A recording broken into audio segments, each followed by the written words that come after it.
ఒక చిన్న గ్రామంలో అర్జున్ అనే యువకుడు ఉన్నాడు. అతనికి చిన్నప్పటి నుంచి సైంటిస్ట్ కావాలనే ఆశ ఉంది. కానీ అతని కుటుంబం చాలా పేద. గ్రామంలో విద్య కూడా అంతగా లేదు. అయినా అర్జున్ రాత్రంతా దీపం వెలిగించి పుస్తకాలు చదువుతాడు.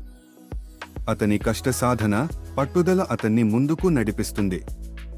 సైంటిస్ట్ కావాలనే అతని కలను నెరవేర్చడానికి అతను ఎప్పుడూ ప్రయత్నిస్తాడు. ఒకరోజు గ్రామానికి దగ్గర్లో ఉన్న అరణ్యంలో రహస్యంగా గంగిరెద్దు పాడేలా శబ్దాలు వినిపించడం మొదలైంది. గ్రామస్థులు భయపడిపోయారు.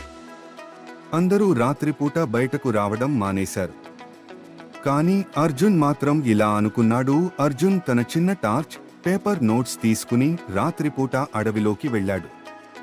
కొన్ని రోజులు గమనించాడు. ఒక రహస్య గుహ కనిపెట్టాడు. అందులో గుడ్డలతో ముఖం కప్పుకున్న కొంతమంది అనుమానాస్పద వ్యక్తులు ఉన్నారు. వారు అక్కడ బూడిద ఖననం చేస్తున్నట్టుగా కనిపించింది. అర్జున్ వెంటనే పోలీసులకు సమాచారం ఇచ్చాడు. కానీ అతడి వయసు చిన్నదిగా ఉండడం వల్ల మొదట నమ్మలేదు. అయితే అతని నోట్స్, ఫోటోలు చూశాక పోలీసులు నమ్మారు. ఒక రాత్రి పోలీసులు అర్జున్ చెప్పిన ప్రదేశానికి వెళ్లి దొంగల గుట్టును బయటపెట్టారు. వాళ్లు అసలు ఏమి చేస్తున్నారంటే, అక్కడి పురాతన దేవాలయం నుంచి ఖజానా తవ్వి దొంగతనం చేయడానికి ప్రణాళిక వేస్తున్నారు.